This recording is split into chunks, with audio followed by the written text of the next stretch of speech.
असेल तो इथंच कुठेतरी असेल. सकाळी सकाळी भोंग्यावर हनुमान चाळीसा म्हणत असेल.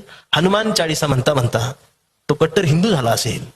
रेल्वेच्या इंजिनासारखा तापला असेल आणि तो हिंदू होऊन मातोश्रीवर आला असेल तो इथंच कुठेतरी असेल. मातोश्रीवरचा धनुष्यबाण घेऊन खेळत असेल आणि धनुष्यबाण घेऊन हळूच गुवाहाटीला पळाला असेल तो इथंच कुठेतरी असेल. गुवाहाटीला गेल्यावर झाडी डोंगर हाटील बघून मोहरला असेल, बहरला असेल. पण एवढ्यात 50 खोके एकदम ओकेच्या घोषणा ऐकून तो गोंधळला असेल तो इथंच कुठेतरी असेल.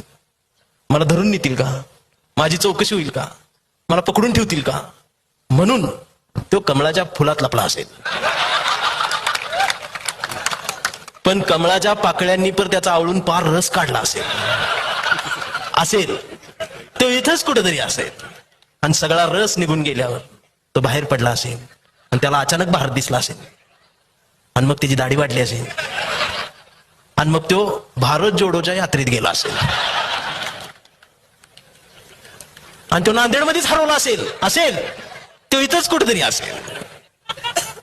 शेवटी वेळ झाली असेल, त्याला घड्याळ दिसला असेल, तो घड्याळाजवळ आला असेल आणि इथं काकाजवळ बसायचं का पुतण्याजवळ थांबायचं हीच त्याला कळत असेल तो इथंच कुठेतरी असेल. शेवटी तुतारी वाजवत बसला असेल तो इथंच कुठेतरी असेल.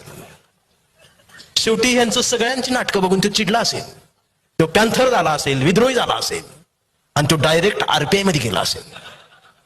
पण त्याच्याच अध्यक्षाच्या कविता ऐकून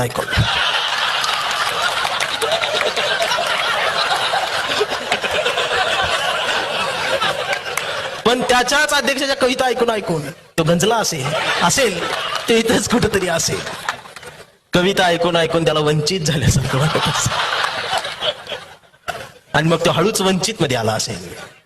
पण इथं नेमकं वंचित कोण हेच त्याला कळत असेल तो इथंच कुठेतरी असेल.